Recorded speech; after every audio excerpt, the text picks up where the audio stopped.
ராகி மாவு, திருவுன தேங்காய் துருவல், ஏலக்காய் பவுடர், முந்திரி, தேவையான ஹாட் வாட்டர், தேவையான உப்பு.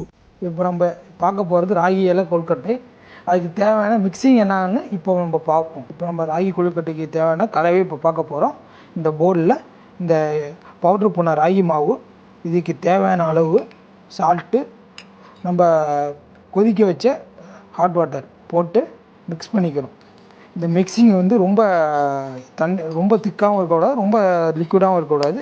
கையில் பிடிக்கிற அளவுக்கு தேவையான அளவு மிக்ஸ் பண்ணிக்கிறோம். இந்த கொழுக்கட்டைக்கு தேவையான மாவு ரெடி ஆகிடுச்சு. அதுக்குள்ளே வைக்கிற திரட்டி எப்படி ரெடி பண்ண போகிறது, அந்த ஸ்டீம் ரெடி ஆகிறதுக்குள்ளே இப்போ நம்ம திரட்டி ரெடி பண்ணிடுவோம். அதுக்கு தேவையானது திருவுன தேங்காய் துருவி, கிரேட் பண்ண வெல்லம், தேவையான அளவு முந்திரி, வறுத்த முந்திரி போட்டு மிக்ஸ் பண்ணிக்கிறோம். இந்த வெல்லம் கரையிறதுக்காக லைட்டாக மிக்ஸ் பண்ணிக்கிட்டு, மிக்ஸ் பண்ணால் வெல்லம் கரையிறதுக்காக 2 சொட்டு ஹாட் வாட்டரை ஊற்றிக்கிட்டு மிக்ஸ் பண்ணுறோம். மிக்ஸ் பண்ணிக்கிட்டு இப்போ கரைஞ்சிட்டு இருக்குது. இப்போ திரட்டி இந்த கலரில் இருக்கும். வெல்லமும் கரைஞ்சிடுச்சு.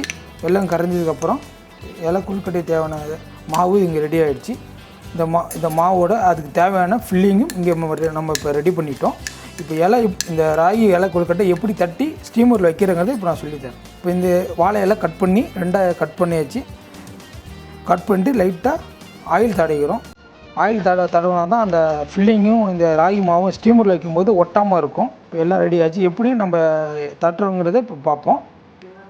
இந்த கொழுக்கட்டையோட மாவை இந்த இலையில் வச்சுக்கிட்டு அதோட ஃபில்லிங்கை வந்து நடு சென்டரில் வச்சுக்கிட்டு இதை வந்து சரிசமமாக மடிக்கணும். மடித்ததுக்கப்புறம்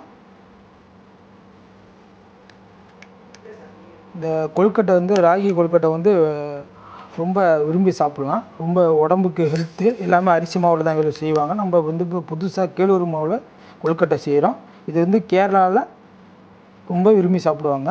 இப்போ நம்ம ஆல்ரெடி ரெடி பண்ணி வச்சுருக்கோம் இலையில்.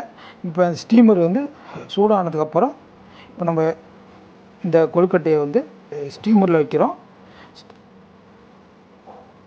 ஸ்டீமரில் வச்ச பிறகு ஒரு 10 மினிட்ஸ் ஸ்டீமரில் குக் ஆனதுக்கப்புறம் நம்ம திருப்பி இலையை எடுத்து கொழுக்கட்டை எழுந்திருக்கோம்.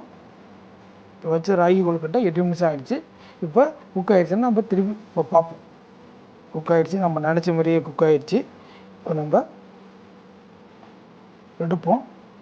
எடுக்கும்போதே அந்த வாழை இலை அந்த ஃப்ளேவர் அந்த கொழுக்கட்டையில் வாசம் வெளியே வருது. இப்போ நம்ம நினச்ச மாதிரியே ராகி கொழுக்கட்டை ரெடி ஆகிடுச்சு. இதோட வந்து சுகர் உள்ளவங்க அப்படியே, சுகர் பேஷண்ட் உள்ளவங்க அப்படியே சாப்பிட்லாம். சுகர் வேணாலும் இனிப்பு வேணாலும் ஹனியோ இல்லை அது தேவையான சுகரோ எடுத்து மிக்ஸ் பண்ணி சாப்பிட்லாம்.